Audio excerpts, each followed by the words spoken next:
What? We're not going to talk about anime in this podcast, Kyle. That's how we prep.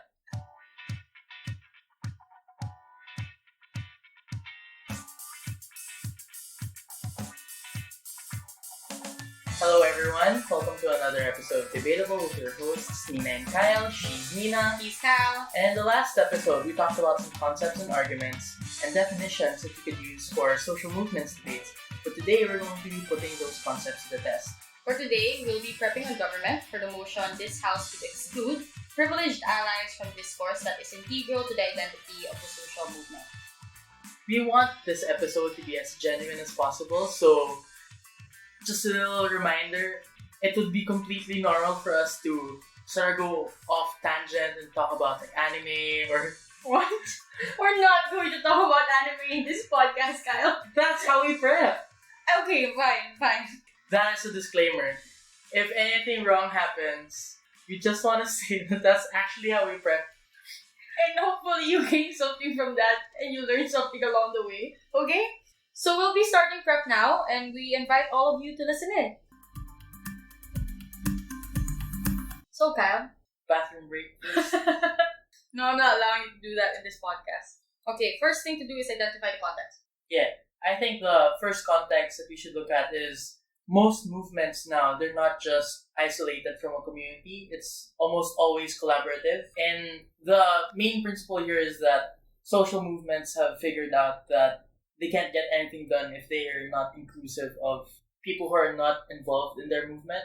So this is where allies came from. Yeah, so the second context now is to talk about the allies themselves. I would say that they often have the best intentions. Good intentions or That's best why they're intentions. allies. Yeah, that's why they're allies. So obviously we're not talking about bigots, we're not talking about people who actively antagonize the movement. Yeah, because they're necessarily excluded from the movement. Yeah, already. But we're talking about the gray area. Third context is to talk about what is an identity. So if you remember in the last episode, I discussed like the three facets of identity formation. Identifying the problem, identifying the group, and identifying a potential solution or course of action. Yeah, so we'll talk about, I guess we'll always have to talk about allies and what they do to contribute to these three discussions and why necessarily it's harmful. Yeah, but I agree. We'll save that for later in the actual chunk of it. I don't want to spend so much time on this context if we're going to bring it up in the arguments anyway. What do you mean, by the way, when you say privileged? Privileged, I actually say that all allies that are not part of the movement to some extent are privileged. I would go hard. Really? So if it was a feminist movement, but the ally is, for example, a person of color who happens to be a man, I would say he's still privileged as a man. Yeah, he still benefits from the privilege of being a man. He's disadvantaged because of his color, but that's not what he's using to help the particular right now. Alright. Right. So we'll talk I would about also say like economically, like socially, economically, politically privileged. I think we have to preempt why are we allowing privileged members of the social movement to speak up? We're also talking about white feminists, contribute to the discussion of minority feminists. Why are they also relevant, right? Why are allies not relevant, but 1%ers of the feminist movement relevant still?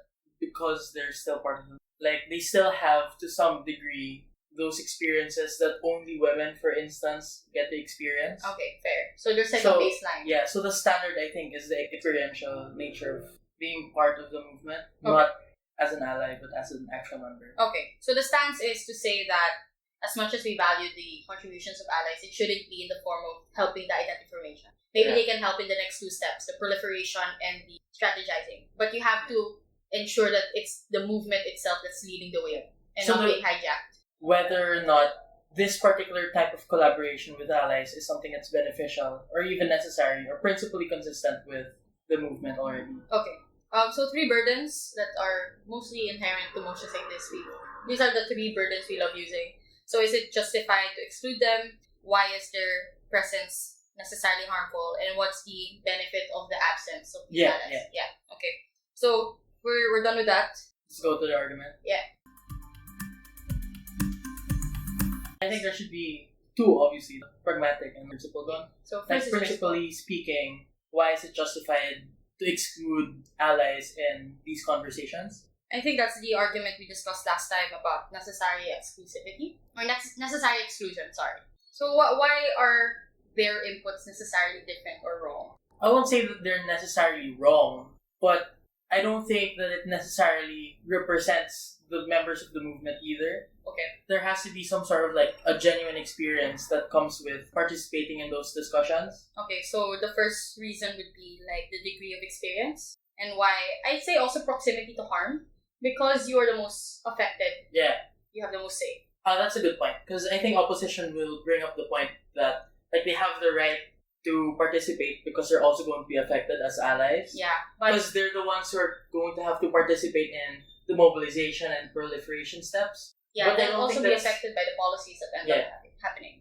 But I would say that that's not a sufficient argument, because that assumes that they have the right to participate only because they're going to be affected, which begs the question, who's going to be affected more? Okay. And in this case, it's obviously the members of the movement who will be affected more. So this argument so far has two levels: the degree of harm, the quality of experience. I'd add a third one, like the disjunct as well of perception. Like since it's a performative thing as well. Yes. Like they experience and communicate with an audience entirely differently.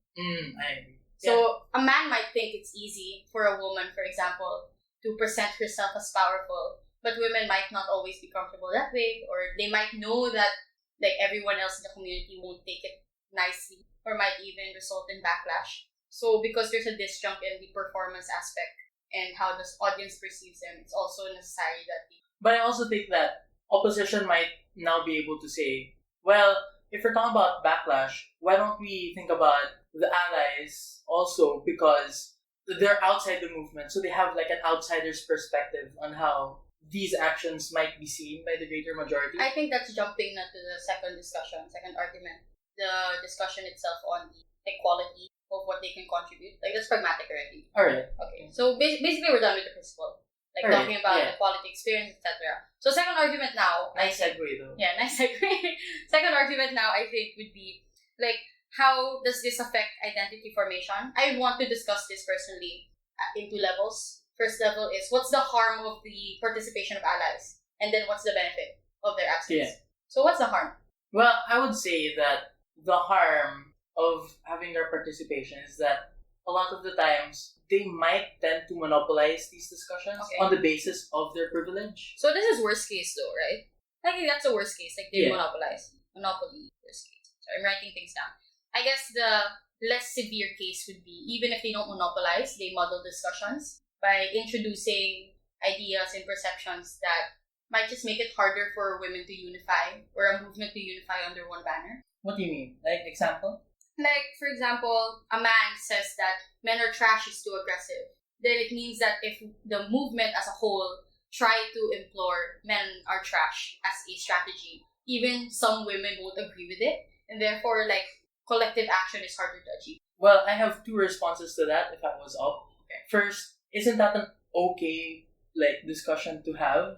If it was the ally who's going to bring up that discussion, isn't that still a good discussion to have? Why can't the movement come to that conclusion on their own?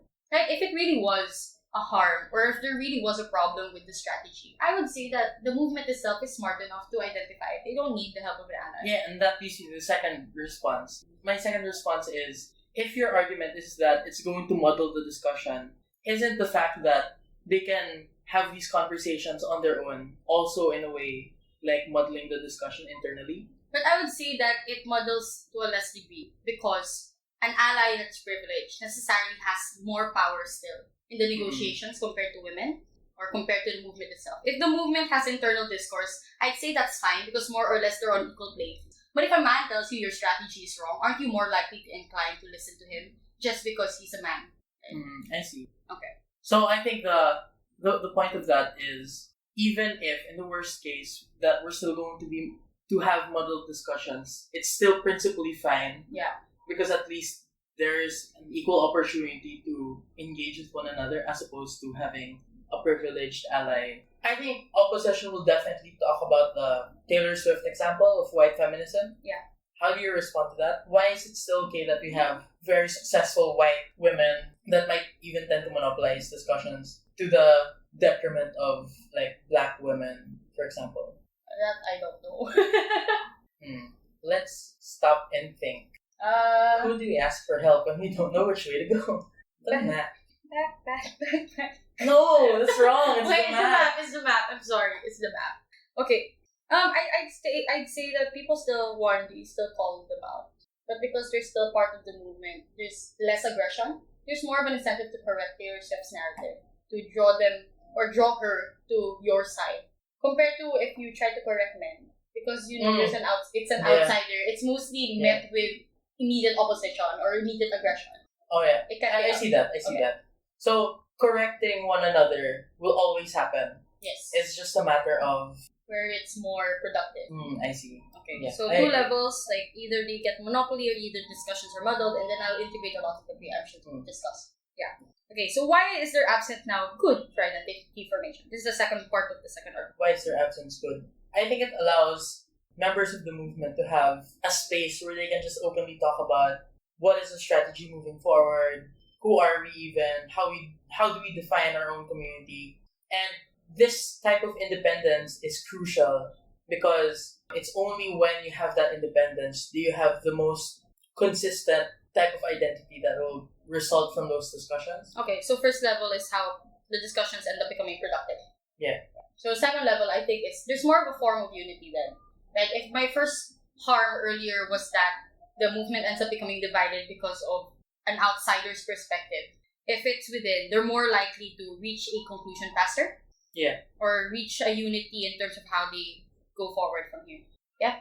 I think that's the second argument. So two levels, like the harm, the benefit. Under harms, we talk about monopoly and how it models discussion. Under the benefits, we talk about productivity and unity. Yeah? Yeah. Okay. I also think the third, we might be able to talk about the next steps. We already finished the identification stage. It's now proliferation and mobilization. Yeah. How do we best get those types of proliferation as mobilization? Yeah, that's the third argument. So again, I think two levels. What's the harm of their presence? What's the benefit of their absence? I really think it's good for a case to have like active comparatives, even at first speaker.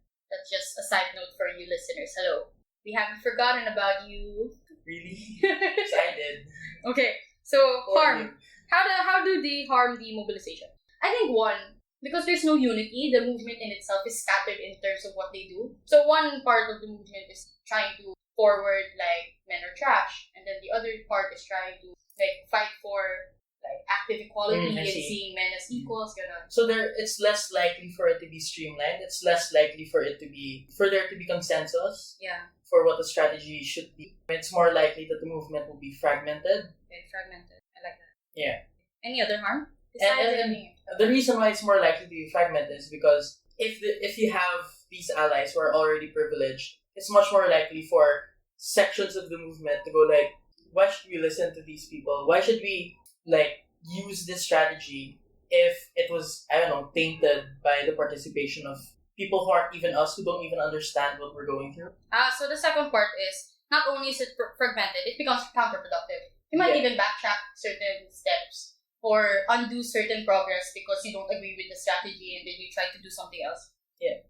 What's the benefit? What's the benefit of not having them there? Not having the allies there, yeah. Well, I can think of something that opposition will say. What? Like, there is a benefit to having them there because you're going to need their participation anyway when it comes to mobilization.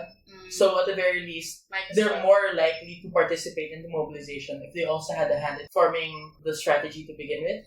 What I'd say to that is, if you're not gonna join the movement and its mobilization just because you didn't have a say in the problem, then you're not really a good ally, are you? Yeah. You're only an ally when it's convenient for you. Well, yeah, I'd say that. Can't we have a discussion about feminism where men get to be in charge? Something like that. Yeah. Like, no, we don't need you. Like, get lost.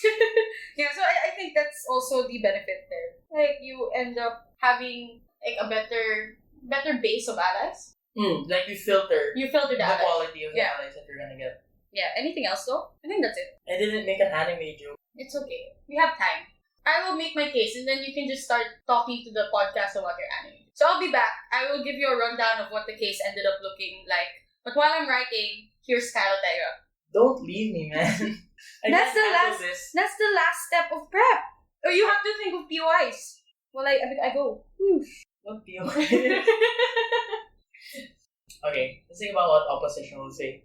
Opposition will probably say something like, all I can think about For opposition, are things I already discussed in the prep. Yeah, I think it's a good way of moving. How will you extend? For OG, this is my 3 arguments. Are you just hoping I don't run the last one and then you take it? No, I'm probably going to whip. I'm probably going to whip for you. Now you know the secret. This is our secret, ladies and gentlemen. We do not prep extensions. You just have Kyle do a mini whip. I think it's going to be fine if we maybe use a political argument about how we're more likely to capture moderates because of the genuineness of the messaging. Okay. Oh, so you're talking about captivating moderates for your extension. Captivating moderates. I'm going to be using the frames that we introduced last episode. We talked about it's performative. Yeah. Okay. So that's it. I think we're done with prep. So do we do a rundown? Yeah, let's do a rundown. Yeah, we do a rundown. Okay. So the first part of my speech in Prime Minister would be to talk about the context. I'll talk about how movements are collaborative in nature, but because of that collaborativeness, we have allies who may have the best intentions but do not understand the movement as a whole. And this is where I'll transition to talking about who these allies are, why are they privileged, why may they have a disjunct in their understanding. And then I'm going to talk about what identity is and how that's necessarily different from mobilization and proliferation. Next, we're going to say the stance, which is that we appreciate allies, but we don't think that they should be part of this now because of 3 burdens: that it's justified, that their presence is harmful, and that their absence ends up becoming beneficial. And then I'll run 3 arguments about necessary exclusivity, and then I'm going to run identity formation, and then I'm going to run why our side has better mobilization as a result of the absence of these allies. Are we done? I think we're done. Yay! We didn't do that bad. We weren't that distracted. Well, if it was really just us being ourselves, probably would have talked less. Yeah. Because a lot of this is just like, oh yeah. Just give me like this term, and it's like, yeah, okay, we're done. Yeah, but because we're in a podcast now, we have to put more effort into talking. But I think it's great. It's a good prep already. Yeah, I liked it. Thanks for listening to episode 3 of Debatable. We'll see you next week for episode 4. Let us know what you want to listen to. Follow us on our Twitter at Podcast DBTBL. That's Podcast Debatable without the vowels in the word debatable. So give us your insights, give us your suggestions, and we'll see you in the next episode. Bye-bye. That's prep. You really had to add that, did you? Yes.